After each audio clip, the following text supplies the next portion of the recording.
Seja bem-vindo a mais um Super Sono Cast. Hoje o convidado é muito especial, um amigo da editora Gente também. Ele acabou de publicar um livro, A Era da Integridade, imperdível. Luiz Fernando Lucas, meu grande amigo. Luiz é advogado, tem pós-graduação em administração e marketing, é palestrante, escritor, pensador, filósofo de ação e sonhador lúcido, como ele mesmo se descreve. Ao longo de mais de 25 anos, ele ocupou cargos de liderança e como empreendedor e executivo em vários segmentos e portes de empresas. Atualmente é CEO da Escola da Integridade. Olha que interessante e olha o tema que a gente vai discutir hoje com esse meu amigo Luiz. Seja muito bem-vindo ao Super Sono Cast. Uma honra, obrigado pelo convite, obrigado quem está nos ouvindo, assistindo. Uma honra estar aqui, né? Além de amigo, eu sou um admirador do seu trabalho. Quero terminar de ler o seu livro, que é novo, ainda não consegui, mas já sou seu fã, acompanho seu trabalho e é uma honra estar aqui. Eu estava falando com o Luiz agora, aqui nos bastidores, antes de a gente começar, o quanto que o livro dele é extremamente interessante e o que eu falei para ele, eu vou falar para você que está ouvindo e vendo a gente. Esse livro tem que ser lido, porque indiscutivelmente a integridade é uma característica, uma força de caráter que todos nós precisamos ter e desenvolver para que a gente tenha muito mais qualidade de nossas ações e inclusive durma melhor. E é isso que eu vou falar um pouquinho com ele. E eu queria começar, Luiz, já te provocando um pouco sobre como é que você define integridade e por que você decidiu escrever um livro sobre isso.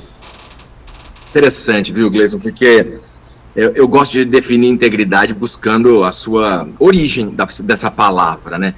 A etimologia de integridade vem lá do latim, de integer. E integer é o inteiro.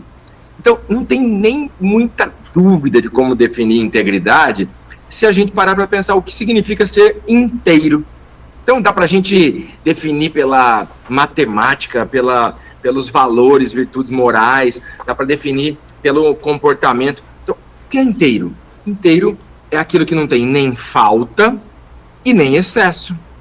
É aquilo que não tem alguma coisa que precisa completar, porque já está completo. Aliás, um sinônimo de integridade é completude. Adoro essa palavra. É inteireza e é perfeição. Então, integridade é 100%, né? Na matemática é o inteiro. E na geometria, a forma visual da gente ver esse inteiro é um círculo que tem a sua perfeição, né? A distância de todos os pontos do centro é a mesma. E ela faz com que a gente, né? Quando a gente foi para a escola, todo mundo viu aquela história, né?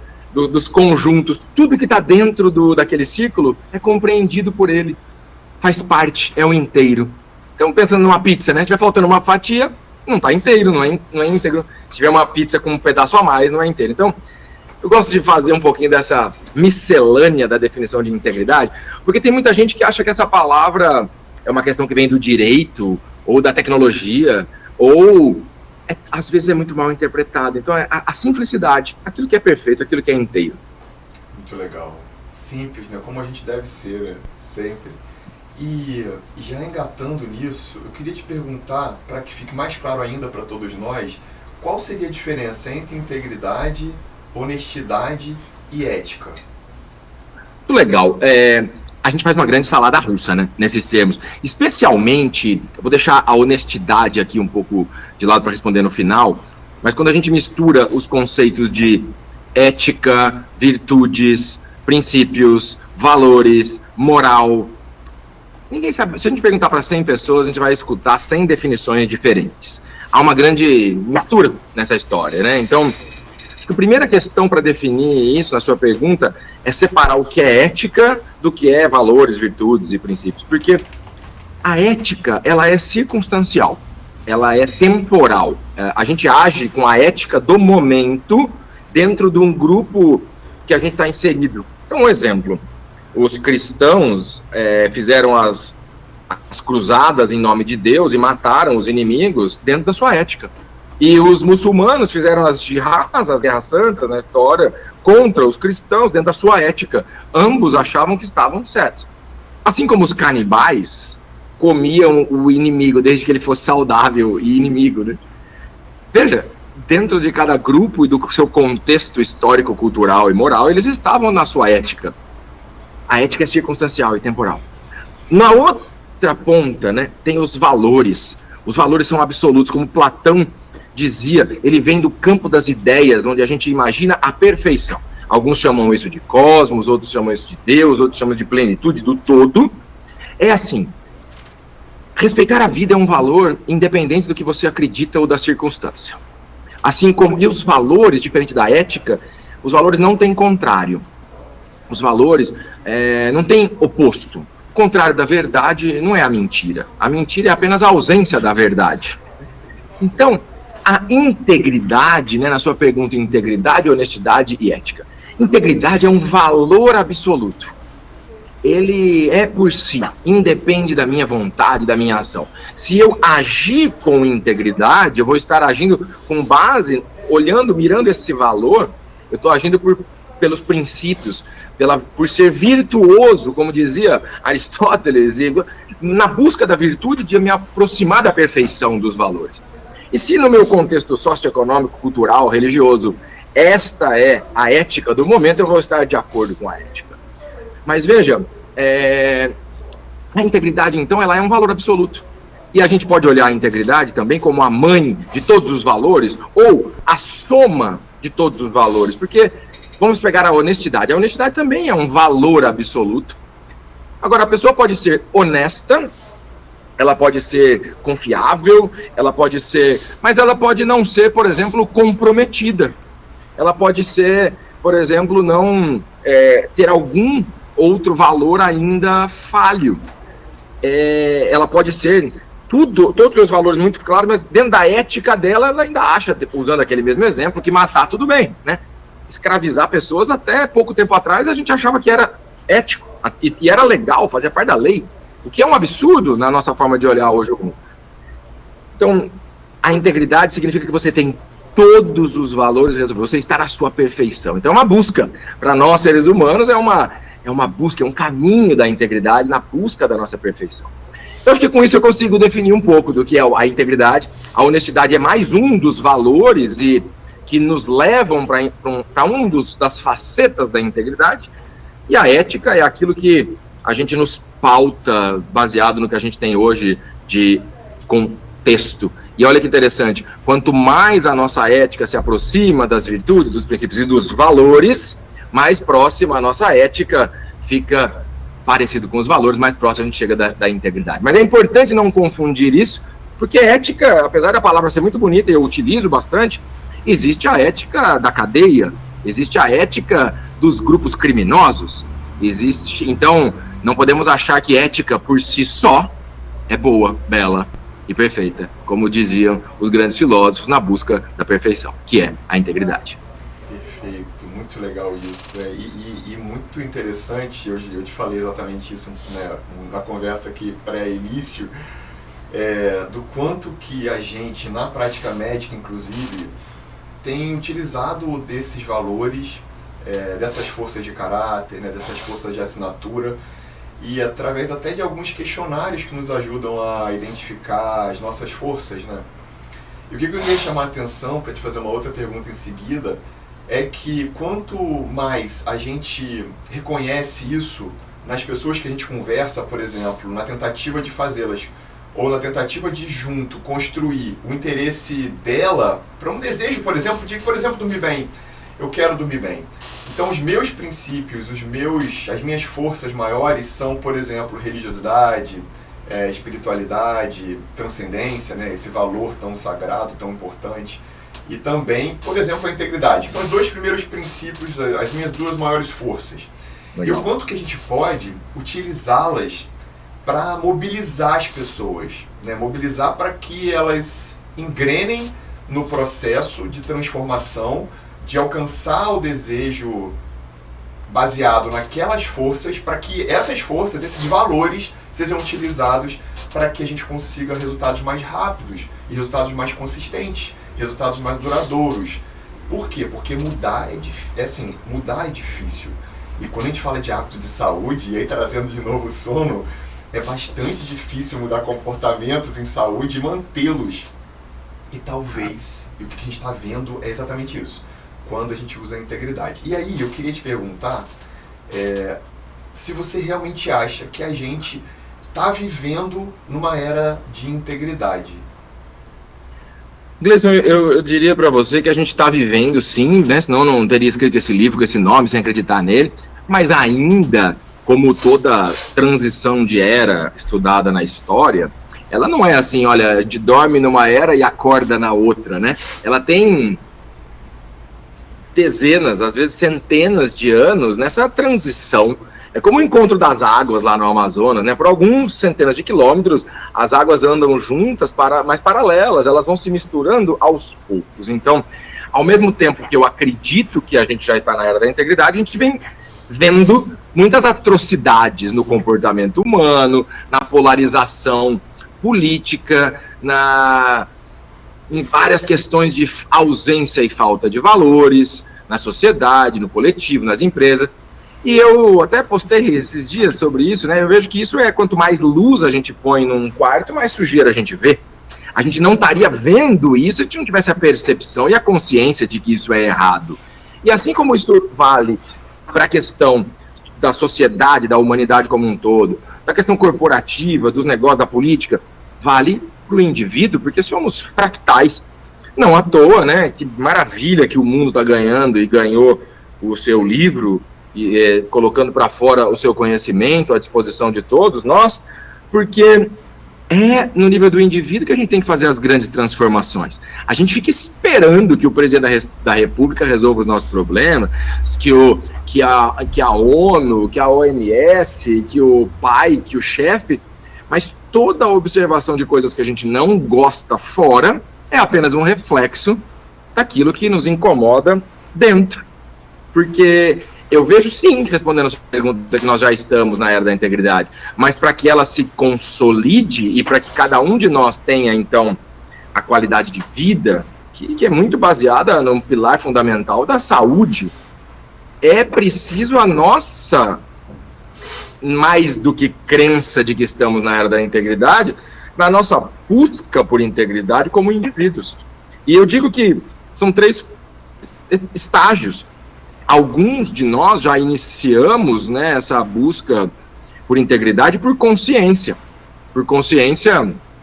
de que não há outro jeito, fazer o certo é o único jeito de dar certo, por consciência de que é eu que sou a solução do mundo e não esperar que o mundo seja a solução e tudo mais, que eu que tenho que buscar minha paz, minha saúde, minha prosperidade, minha felicidade através dos meus atos, e isso, os valores são o caminho.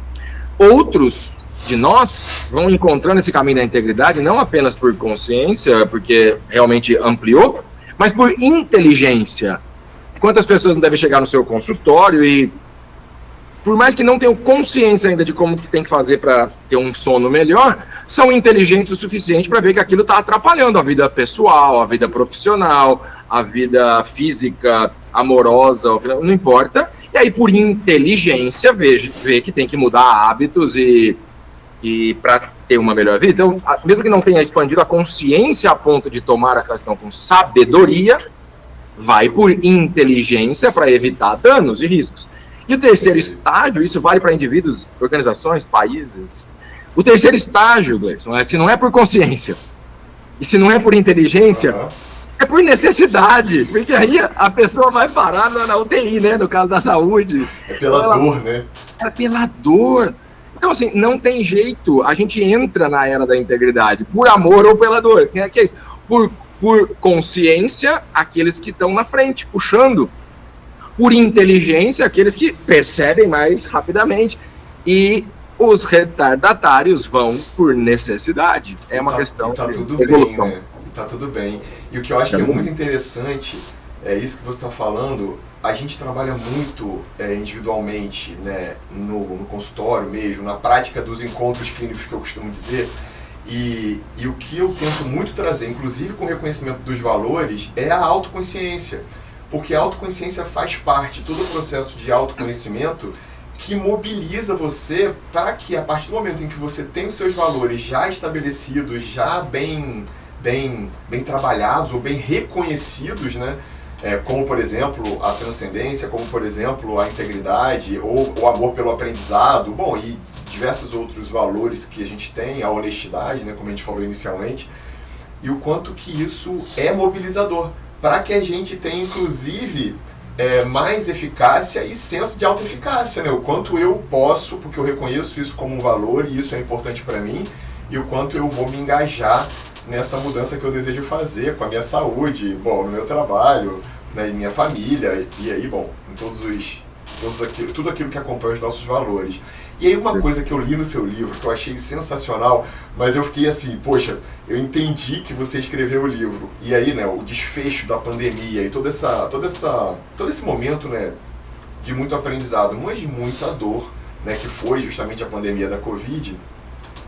E eu queria te fazer essa reflexão, né, assim, te fazer essa pergunta, né, para que você refletisse pra gente, com a gente, se você acredita que depois disso tudo que a gente passou, né, e que realmente, né, a gente olha para trás e vê realmente que passou, né, a forma grave da doença da Covid passou, o medo, né, a insegurança, toda essa reflexão que a gente fez por pelo menos 2 anos aí das nossas vidas, em que o mundo parou, como você cita no seu livro, você vê diferença? Por exemplo, no quesito integridade, nessas questões de valores, e alguma interferência do que a pandemia pode ter trazido para a gente? Eu vejo menos do que eu achei que eu veria. Para ser bem sincero, assim, em um determinado momento eu olhei para aquilo com uma gratidão, assim, até a Deus, de olhar, assim, as nossas dificuldades, as nossas dores, elas sempre servem para o nosso aprendizado. O mundo parando, a questão da solidariedade, o autocuidado, a palavra busca por consciência, meditação, etc., explodiu no Google. Em um determinado momento eu olhei e falei, nossa, isso aqui vai ser um grande shift, uma grande mudança na humanidade. Depois, como tudo são ondas, né, eu olhei lá embaixo e falei, nossa, mas as pessoas estão mais conectadas no medo. As pessoas estão conectadas na raiva do outro que não está fazendo o que ela quer. As pessoas com medo da morte, ao invés de aprender a viver, como os estoicos nos ensinaram, estão querendo desfrutar como se o mundo não fosse existir amanhã e deixaram de lado alguns dos respeitos fundamentais. Então, eu em algum momento fui um pouco mais romântico, depois eu olhei e fui com um pouco de frustração, e hoje, no caminho do meio, no ponto do equilíbrio, eu vejo, e respondendo a sua pergunta, sim, todas essas questões nos trazem reflexões, mas elas não são preto ou branco, elas não são polarizadas e dicotômicas como a gente às vezes espera que ela seja. Ela não é uma ciência de um lado, religião do outro, é o caminho do meio. Porque toda pergunta científica nasceu de uma curiosidade que vai além, que vem da fé do pesquisador, de acreditar naquilo. Então, eu vejo que a gente está assim, nesse momento. Mas ainda com um monte de gente que ficou, na minha opinião, pelo caminho, onde se conectou mais com a dor e mais com o medo, mais com a propagação de notícias que a gente hoje chama de fake news, mas de notícias não verdadeiras de todos os lados, né? E aí eu vejo que, mais uma vez, né, essas dores e turbulências vêm para a nossa evolução, mas que depende de cada um de nós como reagir a elas, né? E você, antes de fazer a pergunta, colocou a questão você usou o termo autoconsciência, né? Uma vez um médico até me falou assim, o termo da propriocepção, a gente ser capaz de perceber, né? A propriocepção muito da questão física, né, do corpo. Eu gosto, no meu livro, tá lá o termo que eu aprendi com o cara que foi meu mentor, o filósofo Stefano Dana, auto-observação, que ela é anterior ao autoconhecimento. Sim. Sabe, Gleison, a gente tem conteúdo, a gente tem livro, a gente compartilha conhecimento com as pessoas. As pessoas buscam conhecimento, né? Buscam livros, dinâmicas, experiências sobre autoconhecimento. Mas no fim do dia, conhecimento sobre autoconhecimento não é autoconhecimento. É necessário observar em si. Perfeito. Você pode ir como médico e especialista e o cara profissional fantástico que é, me ensinar tudo sobre sono. E aí, se eu não colocar em prática? Se eu não observar em mim? Porque talvez eu não precise das 8 horas de sono que a média precisa, talvez eu consiga com 6 horas. Mas eu só vou saber disso se eu tiver com a minha alimentação regulada, com o meu exercício em dia, com a minha mente tranquila, que eu respirei, eu meditei, e conseguindo separar o meu estresse, angústia e vontade do dia a dia para não misturar nas minhas coisas. Aí eu vou poder dizer se fisiologicamente, emocionalmente, então eu tô recuperado de uma noite de 5 ou 6 horas de sono, porque, me corrija se eu estiver errado, você que é o especialista, você é o médico, mas são médias as coisas. Agora, se eu fizer tudo errado, e aí eu vou culpar o quê? Eu vou culpar o médico, o método, o remédio, Não, então, autoobservação é observar em si os pensamentos, as emoções, os efeitos, as causas, como que eu reajo, é o que vai me dar, de fato, a condição de evoluir em todos os campos da minha vida. O primeiro passo, autoobservação. Isso é muito interessante. E olha como que, né, de certa forma, a gente fica nessa sincronia de pensamento. Quando a gente vai para justamente mobilizar pessoas que querem mudanças no seu estilo de vida, por exemplo, que é o que eu tenho falado muito, porque realmente é o que eu acredito mais com relação ao que você pode transformar e melhorar o seu sono, por exemplo. Um exemplo do sono, né? Já que a gente está aqui no Super Sono Cast. A informação, ela é sim um pilar bastante importante, mas ela não é o único pilar e ela provavelmente não vai fazer com que você realmente se movimente no caminho da transformação para que a mudança e a meta que você desenhou como sendo a necessária, a desejada, você consiga alcançar. Então, esse olhar que você coloca de forma muito interessante da autoconsciência, que eu acho que está um pouco mais à frente, né? Se eu não tiver autoobservação, como você coloca muito bem, e eu não reconheça em que ponto eu estou, se eu estou pronto para essa mudança, se eu desejo essa mudança, quais são os parceiros que eu vou contar para que eu consiga realmente efetivá-la. Então, tudo isso, esse cenário que está junto, que acaba acontecendo, esse diagnóstico nessa autoobservação, em que onde eu estou, se eu estou realmente com vontade, se eu estou engajado, para que eu faça o que é necessário, né? Então, se eu estou dormindo 4 horas por noite, eu sei que é importante, a informação já chegou para mim de que 7 a 9 horas é o razoável para a maioria das pessoas. Até que isso consiga ser efetivado, além da informação que está aí, né? Porque a informação está o tempo inteiro nesse mundo conectado, nesse mundo global, mas, claro, com qualidades diferentes, né? Com algumas verdades e outras inverdades. Mas, de certa forma, a informação é importante, mas a autoobservação para o caminho do autoconhecimento, eu acho que é fundamental. E o tempo inteiro, né? Porque não dá para você se desligar, né? Assim, se desligar e interromper esse processo, porque é um processo natural. É um processo de construção dinâmica que vai acontecendo naturalmente. E é muito legal, porque o que você falou é um paradoxo, que eu até cito no meu livro, algumas palestras, porque... você me perguntou agora há pouco, né, se eu acredito que a gente está na era da integridade, e sim, eu acredito que a gente está nessa transição, porque a gente chama, né, essa era até então que a gente vive de era do conhecimento e era da informação. E é isso, nós estamos na era da maior produção de conhecimento da história, se produz por ano hoje mais do que todos os outros anos anteriores somados até hoje. Velocidade da informação trafega instantâneo pela internet. A gente aperta o botão do Google, pergunta qualquer coisa, tem 13 bilhões de respostas. E as pessoas não vão nem na página 2 do Google. Então, assim, a informação está aí. Conhecimento tá aí. E olha que paradoxo, a era da informação, a era do conhecimento, é a era que fez a maior quantidade de pessoas, seres humanos no planeta, estarem doentes do quê? Da mente.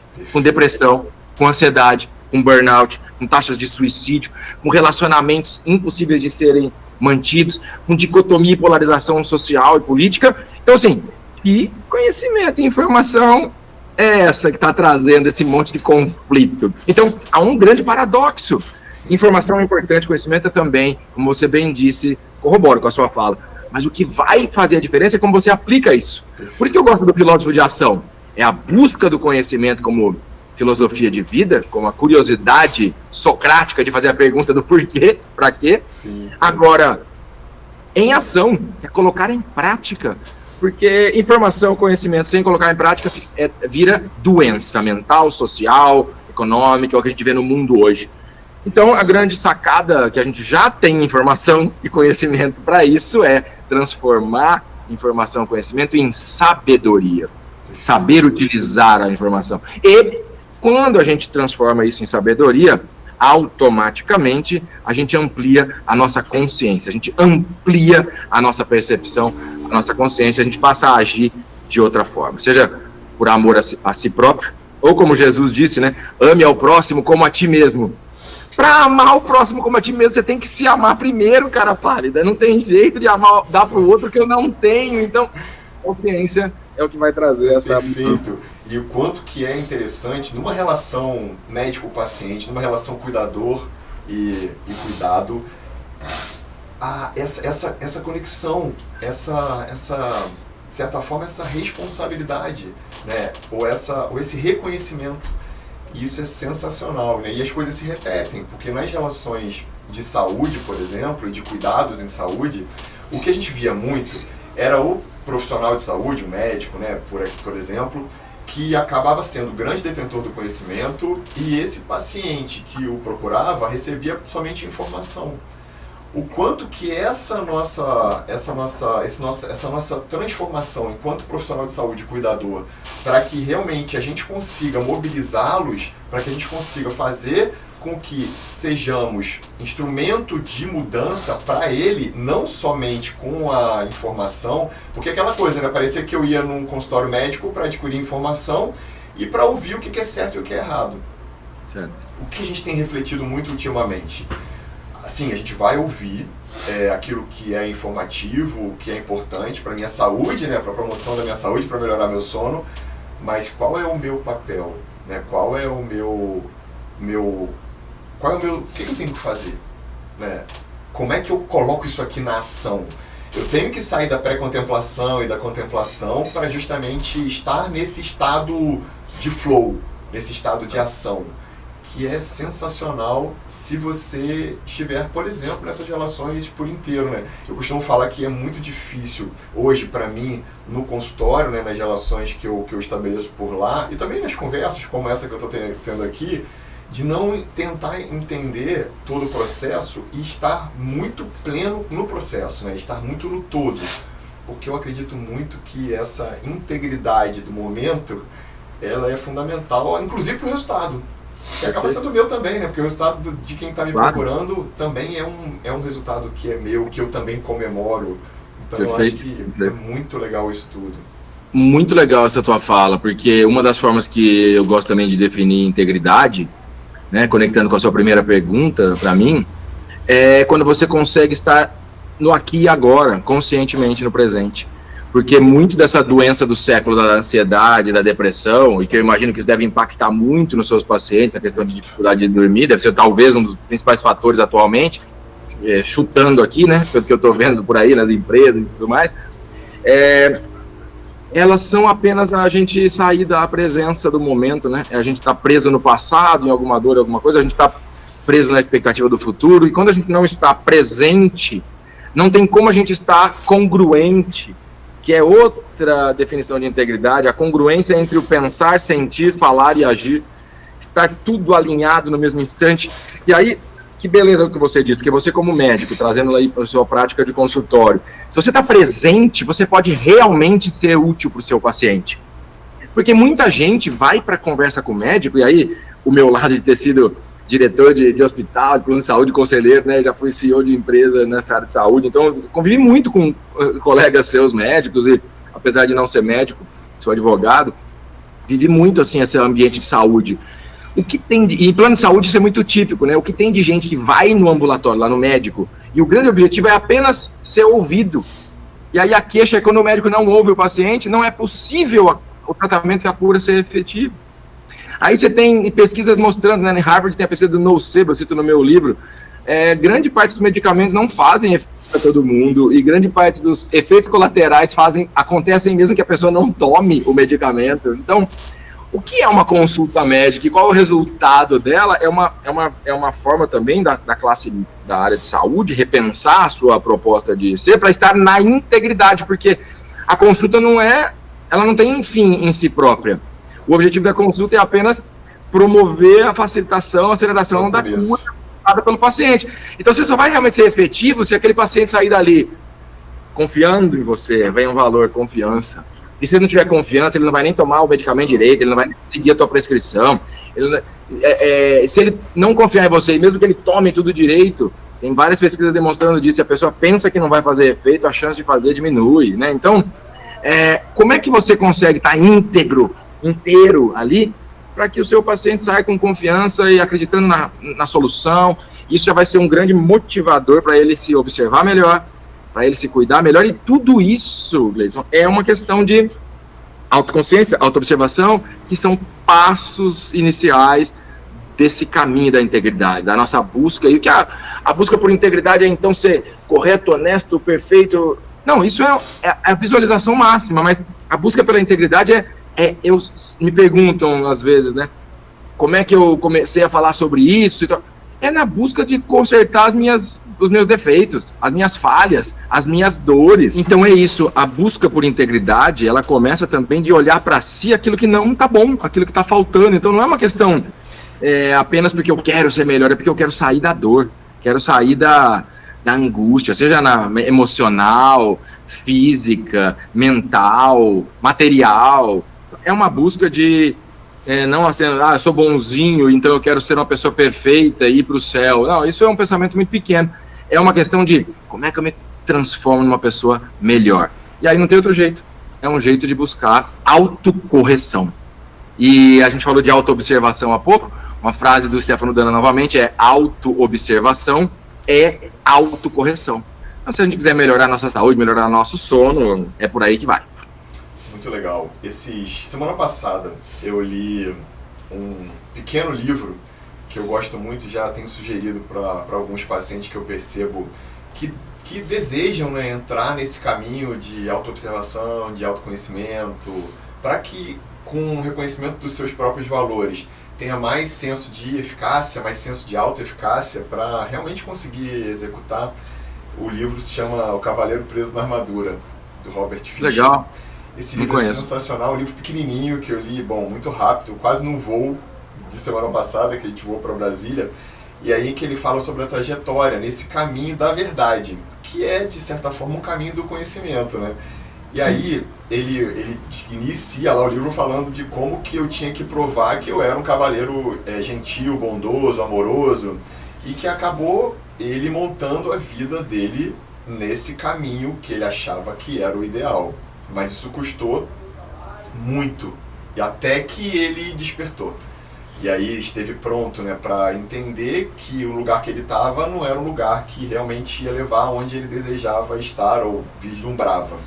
E aí ele percorre um caminho por 3 castelos, que eu acho muito interessante porque tem muita conexão com o que você diz. Que é o castelo do silêncio, né, em que ele aprendeu a se conhecer muito mais, a amar, né, muito mais. Aquilo que você acabou de falar sobre a questão da autogenerosidade, né, do quanto que a gente precisa realmente ser generoso com a gente, amar a gente primeiro, antes de ter o olhar para o outro, né? E isso acaba acontecendo junto, porque quando a gente se ama, a gente acaba amando e com uma capacidade muito maior de amar os outros. Então era um castelo do silêncio, em que o autoconhecimento estava muito ali amarrado junto ao segundo castelo, que era o castelo do conhecimento, em que não existe nada, ele coloca como que não existe nada mais bonito do que a luz do autoconhecimento. Então, de forma muito interessante, a regra era investir nessa questão do caminho do autoconhecimento. E o terceiro castelo, que é o castelo da coragem e da ousadia, para enfrentar o dragão do medo e da dúvida, que na verdade não existiam e que ele criou. E aí eu me lembro, né, a gente acaba lembrando um pouco do que você acabou de falar, do tanto de gente que acabou passando pela pandemia focado no medo, focado na dúvida, focado na raiva de que o outro não está fazendo o que eu acho que tem que fazer, e o quanto que isso tudo é uma ilusão muitas vezes de controle, uma ilusão muitas vezes de medo, né, e de dúvidas, porque medo e dúvida são ilusões. Então é um livro muito especial, anota aí, porque, né, para quem está ouvindo a gente, para quem está assistindo, porque é um livro rapidinho, ó, segundo livro. Primeiro, claro, o livro do Luiz, A Era da Integridade. E o segundo é O Cavaleiro Preso na Armadura, de Robert Fisher. Vale a pena, porque é rápido, conciso e diz pra gente o que a gente precisa, né, nesse caminho de todos nós, no autoconhecimento, né. E aí, Luiz, Eu queria te pedir para você falar um pouco sobre por que você acha que a integridade, por muitas vezes, parece faltar na educação em casa, por exemplo. Muito bom, Gleice. Eu estou aqui refletindo, né? Você traz essa questão do cavaleiro preso na armadura do Robert Fisher. É um clássico da questão do autoconhecimento, porque traz a jornada do herói, né, no pano de fundo. E eu falo bastante disso, né? O método no meu livro, né? Começa em autoobservação, cuidados pessoais, gerenciamento do estresse, integração com a natureza, aprender a lidar com ego e consciência e depois a sua jornada do herói. Então, é muito profundo isso, né? E interessante de olhar, porque conectando com a sua pergunta, né? Como faz para levar isso para casa, para a família, para os filhos? O grande desafio atual é que o que durante séculos as próprias, essas histórias de heróis, as jornadas de heróis manifestadas em mitologia, essa daí é baseada numa mitologia do cavaleiro, né, do rei Arthur, né, os contos de fada, as fábulas, elas traziam o inconsciente coletivo do que eram os valores. Se você olhar toda essa questão, durante muitos séculos, a honra, a virtude, a busca pela perfeição, a busca do equilíbrio entre material e emocional, a busca do equilíbrio entre razão e moral, a busca do equilíbrio entre masculino e feminino. Quando você vê o beijo na Bela Adormecida pelo príncipe, não é um ato sexual, libidinoso, ou um beijo sem consentimento, é um simbolismo da ânima, como dizia Jung, sendo redescoberta pelo lado masculino, em equilíbrio entre masculino e feminino. Então, o grande desafio que eu vejo hoje é que, para a maioria de nós desavisados de uma questão mais profunda da vida, e por isso que a gente vê tantas pessoas com falta de propósito, com falta de sentido na vida, porque não está tão mais evidente essa importância dos valores, das virtudes que a gente tinha. Então, a grande dificuldade para as famílias é reconectar com isso nas maneiras mais variadas e possíveis que existem, para não deixar que as novas gerações virem zumbis. Eu estou vendo essa onda do TikTok aí agora, né? Live de NPCs, as pessoas se comportando como jogadores não jogáveis de jogo, repetindo comportamentos e ganhando dinheiro com isso. É a materialização do zumbi, daquele morto-vivo das histórias de zumbi. É a materialização do que os gregos chamavam das 3 castas na sua mitologia, heróis no meio entre deuses e mortais. Deuses, os imortais. Heróis, assim como na história do Robert Fisher que você narrou, lá no final é preciso ter coragem, agir com o coração, ter essa ousadia de ser quem tu és e se lembrar de... Porque quem é o herói? Filho de Eros, deus do amor. É necessário agir com amor para vencer o medo e a dúvida. E a dúvida é a dualidade, é quando tenho a dúvida entre vou para cá ou vou para lá. Só tem um jeito de dar certo, é o caminho certo. A história do Pinóquio mostra, quando ele vai pelo erro, dá errado, ganha orelha, cresce na nariz de Pinóquio, vai preso. A história da Chapeuzinho Vermelho, a mãe manda ir pela uma estrada, ela vai pela outra, e ludibriada pelo ego e os sentidos, pela flor do bosque, o cheiro, ela vai pelo caminho do bosque, não pelo caminho do rio. Todas fantasias que trazem o reflexo da evolução humana, de que é necessário o silêncio, é necessário o conhecimento para distinguir o certo e o errado, o bem e o mal, mas é necessário a sabedoria para saber distingui-la e agir com coragem. Então, quando eu vejo essa juventude hoje, né, fazendo live de NPC, é a constatação dos mortais lá. A gente não sabe a história de mortal da mitologia grega. É mortal, é zumbi. Passa a vida, não nasce, cresce, reproduz e morre. Então, o grande desafio para as famílias é trazer sentido para a vida, o que os filósofos sempre estudaram. E trazer sentido para a vida é possível com valores, porque aquilo que enobrece o ser humano, aquilo que traz significado, porque deixa um legado. O legado é a imortalidade. O legado é o herói se transformando em Deus, não porque a vida é eterna aqui na carne, mas o herói se transforma em Deus porque se transforma em imortal a sua história, que venceu a si próprio, que venceu a dúvida, e venceu o medo, e por isso deixa um legado de história, de exemplo, que às vezes é manifestado apenas na sua história, às vezes é manifestado num livro, numa obra, num grande conquista. Então, o grande desafio para as famílias é trazer a nobreza, os valores de volta ao centro do palco, para que seja estimulante para uma criança buscar a honra, a glória, a perfeição, a beleza, e que não seja bobo, tolo, porque se ela valorizar o mortal, o zumbi, o que não tem sentido, ela vai ficar assim, mortal, zumbi, sem sentido. E a gente vê isso aonde? Na depressão, na ansiedade, no suicídio, nas doenças, na obesidade, na anorexia, em todos os extremos, nos cânceres e tudo mais. Então, veja, o grande desafio que eu vejo hoje não é deixar, porque a gente fala muito do aquecimento global, o mundo, a responsabilidade social e ambiental. Na minha visão, mais importante que deixar um mundo melhor para os meus filhos é deixar filhos melhores para esse mundo. Porque as famílias que trabalharem valores nos seus filhos, elas vão estar contribuindo com seres humanos mais saudáveis, mais inteiros, para poder contribuir com corrigir os problemas e melhorar as condições, como em toda a história da humanidade nós fizemos. Isso é muito interessante, né, Luiz? Porque eu entendo, eu também sou pai de 2, né? E do Arthur e da Nicole. E a minha reflexão é muito feita nesse sentido, né? Porque, de certa forma, é uma grande, talvez a maior responsabilidade, né? Eu falo que é o meu maior presente e a minha maior manifestação de responsabilidade enquanto ser humano, né?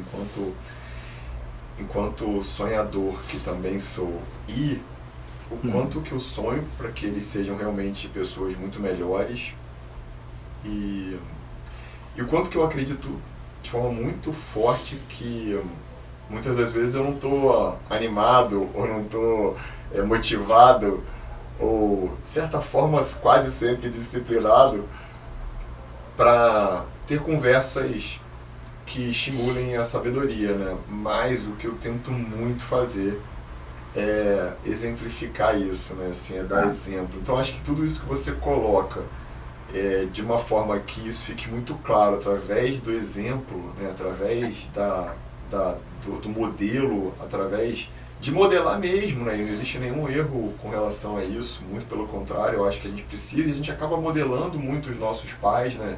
Nas atitudes corretas e nas atitudes teoricamente nem tão corretas, acaba sendo um grande mobilizador, né? Acho que é isso, você falou tudo, porque nada que você vai falar, pedir, ensinar, vai realmente moldar os seus filhos, né? É uma triste conclusão isso, né? Porque a gente tem essa ilusão de que vai ensinar, mas o seu filho vai aprender com o seu exemplo. E é o que você falou, pelo bem ou pelo mal. E aí depois, né, quando eles pegam, e quando a gente pegou dos nossos pais os exemplos que não eram tão bons, aí depois você precisa fazer terapia, precisa fazer constelação familiar, precisa fazer autoconhecimento, precisa lá fazer uma experiência transcendental. Então para quem está mais consciente, é um pouco de trazer isso para... Como é que estão os seus exemplos? Porque eu me vejo nessa história, né? A gente quer trabalhar virtudes, integridade, etc. Aí você fala para a criança assim, ó, não pode mentir, e dá todos os exemplos do mundo para ela, né? Aí você leva ela a comer na casa do vizinho, e o vizinho pergunta, gostou? E a criança, na sua ingenuidade de verdade, fala, não gostei. Aí você fala assim, filho, não pode falar isso, tem que falar, porque tem que ser educado. E aí a criança fica olhando para você, calma aí, mas ele fica me falando para não mentir, e daí ele me pede para mentir, então o que ele quer? Que minta ou que não minta? Então, o quanto que a gente planta a dualidade, a dúvida e o medo nos nossos filhos, é a grande questão. Sim. O Stefano falava que uma criança, um adulto, na verdade, é uma criança adulterada. Como é que a gente pode, como pais e nas famílias, né, não adulterar os valores verdadeiros, as virtudes, os princípios e a integridade como pauta, para que realmente a nossa vida seja um exemplo. E um exemplo, inclusive, da vulnerabilidade da falha. Eu tenho tentado fazer, Gleison, nesse processo de autoconhecimento e busca da minha integridade, eu tenho tentado, e lógico, cometendo erro todos os dias, somos seres humanos, mas eu tenho tentado, assim que tomo consciência de um erro, em relação aos meus filhos, chamá-los e pedir desculpa, e pedir perdão, e chorar com eles, e falar, olha, estava na minha fragilidade, no meu erro, no meu estresse, olha, aqui eu errei, ali, olha, isso aqui realmente, eu acho que você tá, aqui você tem que fazer, o papai falou, mas essa parte aqui, ó, o papai errou, viu, desculpa, vamos construir de novo, porque aí mostra também que o seu pai não é aquele, ou a mãe, né, aquela pessoa infalível e herói que, quando você vai tomando consciência e crescendo, você vai desconstruir essa ilusão. Então, assim, deixa eu mesmo desconstruir para eles e não gerar frustração. Facilitar o processo, né? Exato, e evitar. E aí isso me faz crescer, me faz aprender. E aí vem o outro lado dessa história, que não é só os pais que ensinam aos filhos, os filhos são grandes professores dos pais. O quanto que você está aware, né, atento, para, com os chamados dos seus filhos, pelo certo e pelo errado deles, pelo que você gosta e pelo que você não gosta, também mudar os seus exemplos, né? Acho que essa é a grande sacada. Perfeito. E olha que interessante tudo isso, você falando, né, e dos exemplos, né, de tudo que você está colocando, a gente realmente caminha nesse mundo de traumas, né, sejam pelos nossos próprios pais, e tá tudo bem, porque esse é o processo, porque é difícil realmente educá-los. É um processo que a gente vai construindo, aprendendo, e acho que a gente aprende isso, bom, sempre. Mas o quanto que tudo isso vai fazer com que a gente, por muitas vezes na nossa vida adulta, procure ajuda, né? Então procure terapia, procure outras formas mesmo de auxílio e de autoconhecimento, para que eu seja devolvido aquele eu criança, né? Aquele eu não adulterado, como você mesmo descreveu. Então, sensacional essa reflexão.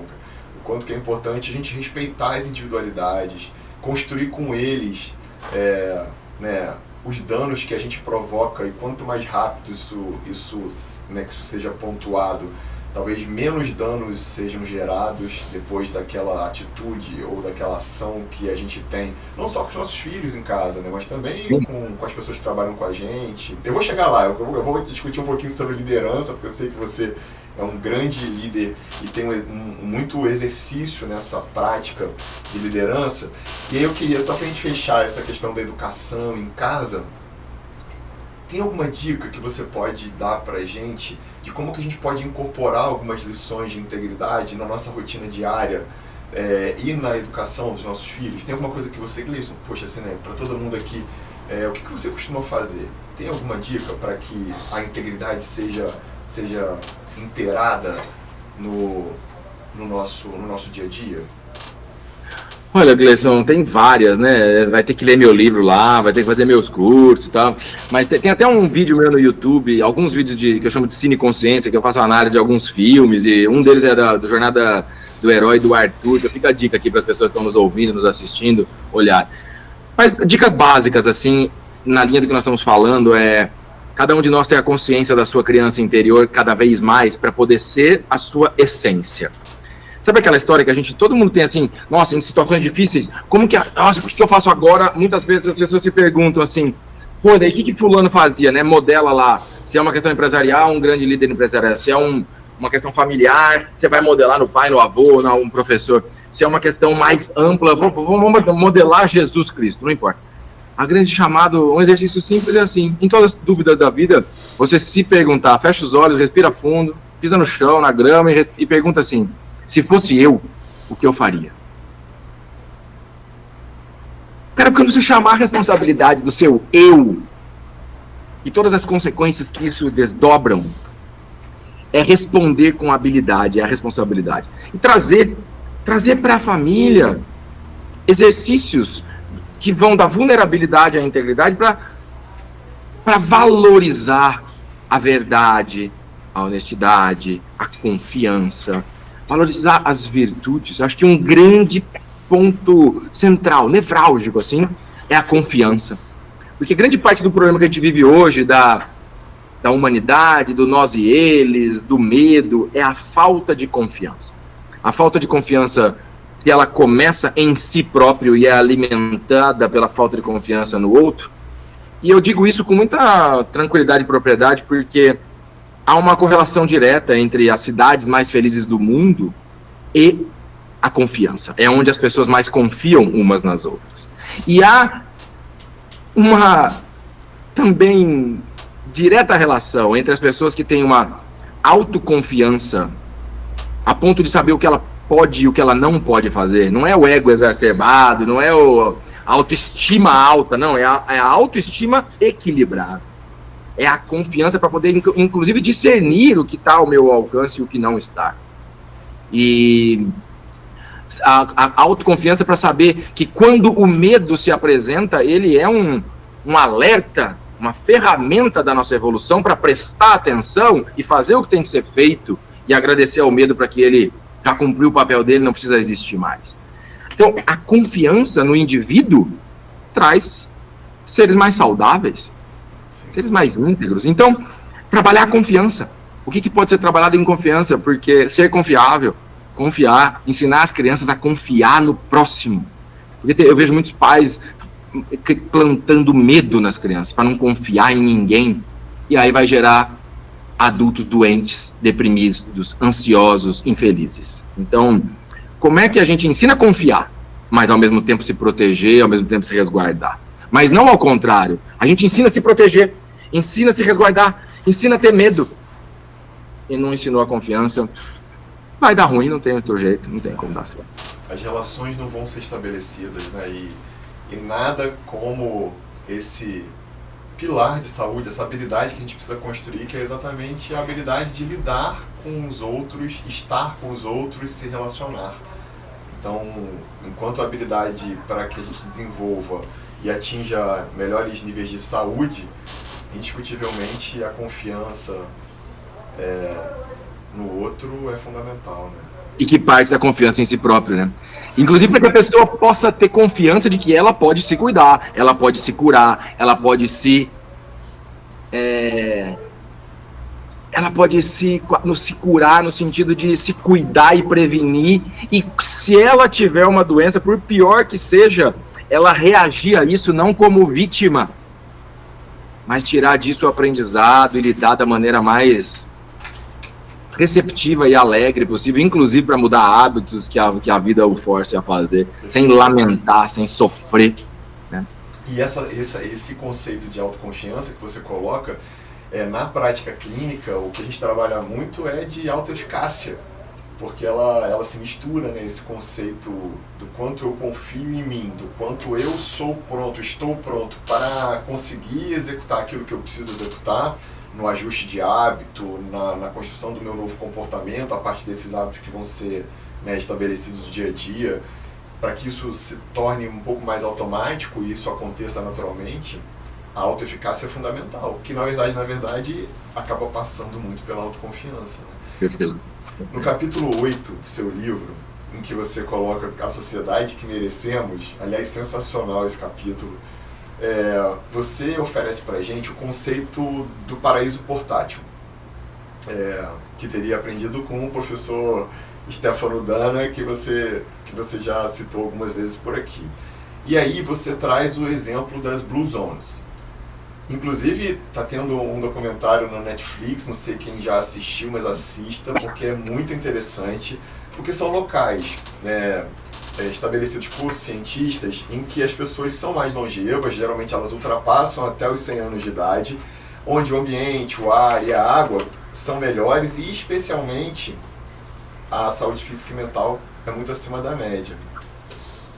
E aí, como você coloca no livro, né, esses lugares são lugares em que o seu estilo de vida incluem as características de ausência do hábito de fumar, dieta mais à base de plantas, com maior riqueza de legumes e verduras, a atividade física de moderada a constante, ou seja, o movimento é fundamental nessas sociedades, nas Blue Zones, além da valorização da vida em família e do envolvimento social ativo e integrado nas comunidades, né? Na comunidade em que você está inserido, na comunidade religiosa, na comunidade escolar, no seu trabalho. E aí, de novo, as relações sociais como sendo muito importantes novamente.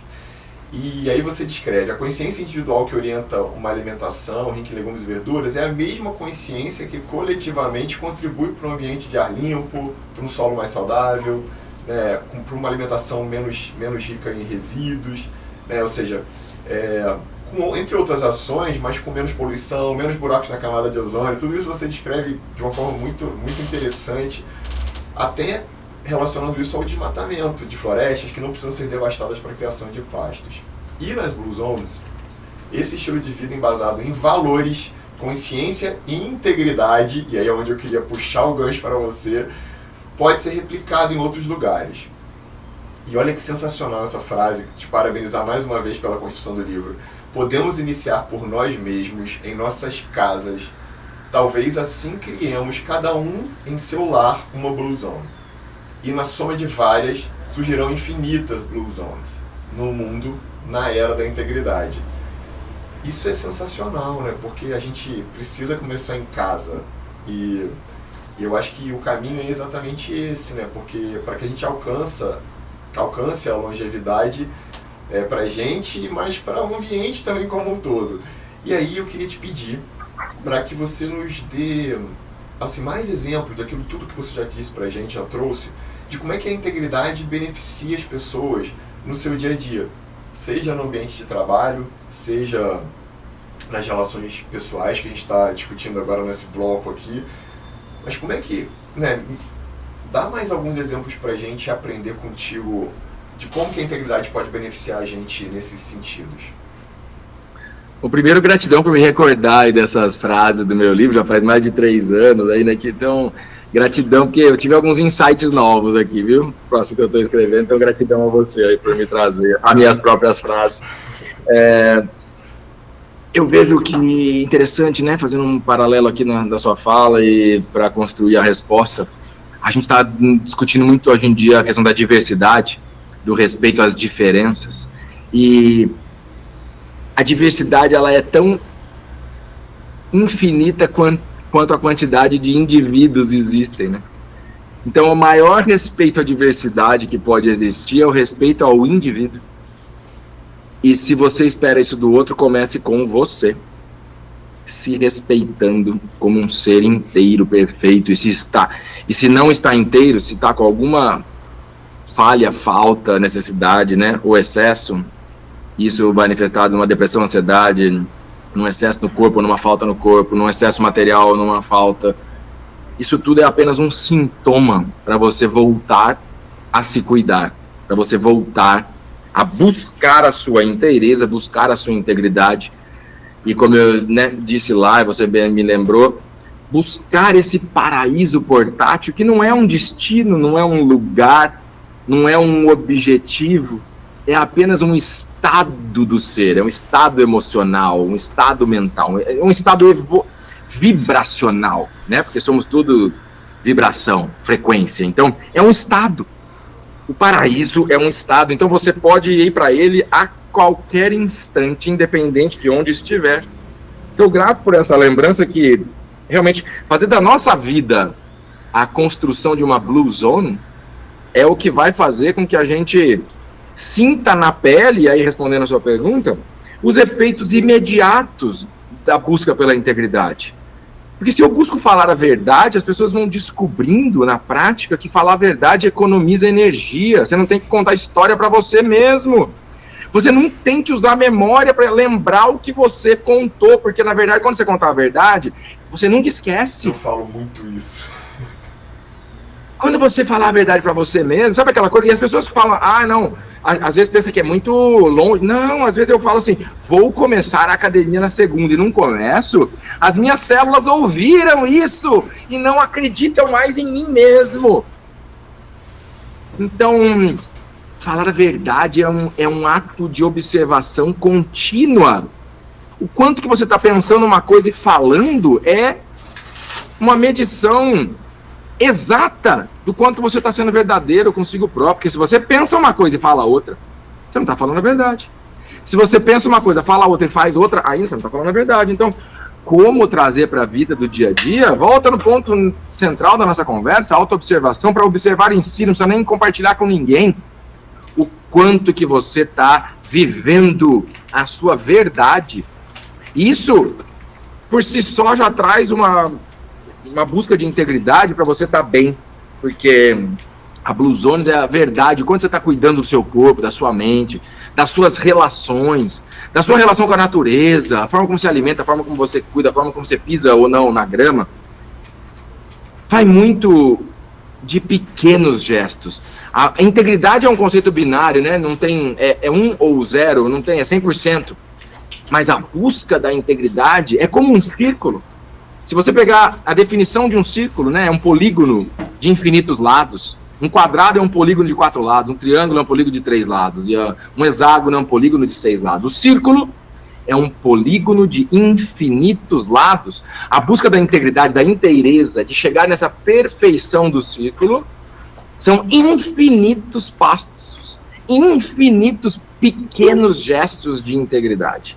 Então, na nossa vida pessoal, na nossa vida familiar, na nossa vida, no nosso trabalho, é essa infinitude de ações, pensamentos, falas, no caminho da integridade, na verdade, na inteireza, que vão te levar. E assim, se você não acreditar no que eu estou falando, testa em algumas áreas da sua vida e vai ver como a sua vida vai ficar mais leve, mais tranquila, mais com significado, menos angústia, menos ansiedade, menos depressão, menos dor, menos doença, quando você simplesmente começar a se auto-observar, porque a auto-observação vai te trazer autocorreção, você colocar uma determinação na sua vida, que é se transformar numa pessoa íntegra. E com a busca da verdade, né? Indiscutivelmente é um caminho, e talvez seja o caminho, né? Isso é sensacional. Para você voltar a essa inteireza, né? Para você voltar a esse ser inteiro. Teve um cara que falou, né? Um cara conhecido aí falou: a verdade vos libertará. Isso. Sempre, né? Maravilhoso. E muito interessante. Você consegue trazer pra gente o que você entende como consequências a longo prazo para indivíduos e para instituições, para empresas que não praticam a integridade? Você não precisa nem pensar muito nisso, é só olhar em volta. Governos que não têm integridade acabam ou num escândalo de corrupção, ou gente presa, a gente tem histórias no Brasil, atrás aos montes. Ou acabam em reis degolados, em revoluções ou em golpes, né? Porque a sociedade não aceita falta de integridade. E às vezes vem outra falta de integridade para corrigir uma, e aí, como a gente não tem consciência, vai nesse ciclo. Nas empresas, a mesma coisa. As empresas que não têm integridade, sabe, performance sem integridade, é impossível ser sustentável.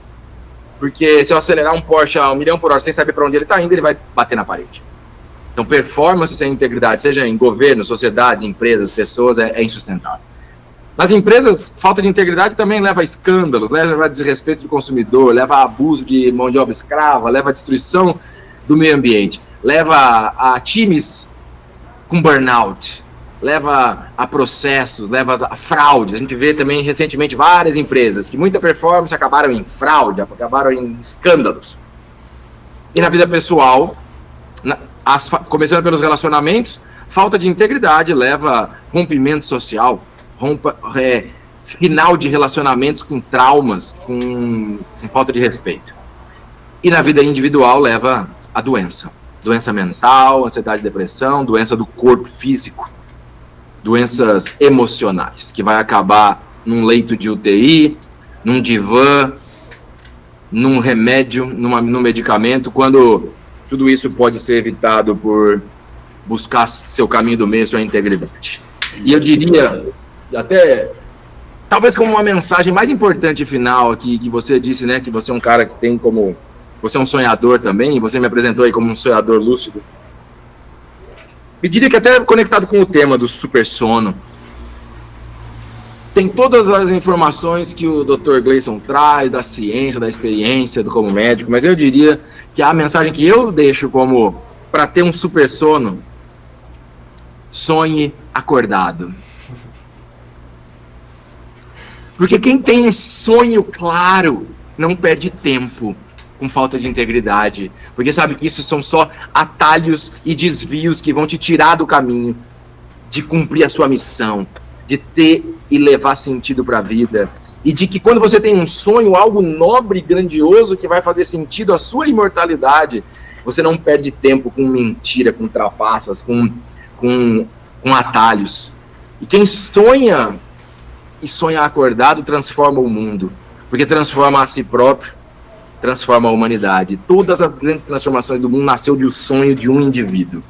E eu garanto para você, essas pessoas que transformaram a humanidade, transformaram primeiro a si mesmo. E por transformar primeiro a si mesmo, elas estavam tão no caminho da integridade que não dava nem tempo de ficar doente, não dava nem tempo de não dormir bem. Então essa é o que eu acredito de uma maneira mais que filosófica, como crença de vida, e que tem um monte de ciência e referência para trazer, mas que fica mais pelo coração do que pela razão. Perfeito, sensacional isso.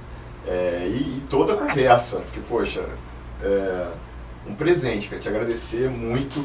E eu queria citar uma frase do seu livro que você coloca, já te agradecendo aqui: consciência, valores e o caminho da integridade levam à abundância, à harmonia, à paz e à felicidade. O autoconhecimento, né, a autoconsciência, ou seja, tudo isso que foi extremamente rico e a gente reconhece como sendo extremamente importante para que a gente durma bem. Então, quanto mais de verdade a gente quanto menos mentiras a gente conta, né? Quanto mais integridade, quanto mais inteireza a gente tem nas nossas relações no trabalho, relações no aprendizado na escola, relações na nossa vida pessoal, com os nossos filhos, né? Na nossa família.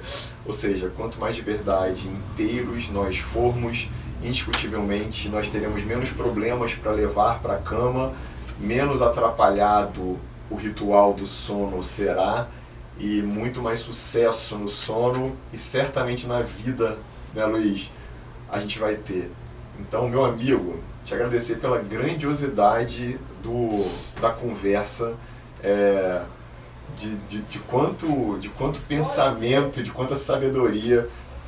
Quando eu comecei a primeira vez contigo, eu te confesso que eu fiquei extremamente orgulhoso do quanto é bom e do quanto orgulho eu certamente teria se eu fosse, né, seu pai, sua mãe, ou assim, o quanto que a gente tem orgulho de ter alguém que pensa a integridade de uma forma tão leve, de uma forma tão fácil, e que faz isso chegar, não só através do livro, né, mas através de uma série do seu Instagram, das suas redes sociais. Eu queria te pedir para você colocar aqui, né, e falar para as pessoas, para você, né, para que essa comunicação chegue muito mais gente, porque indiscutivelmente a Era da Integridade está aqui, a gente está no caminho dela, e vamos lá.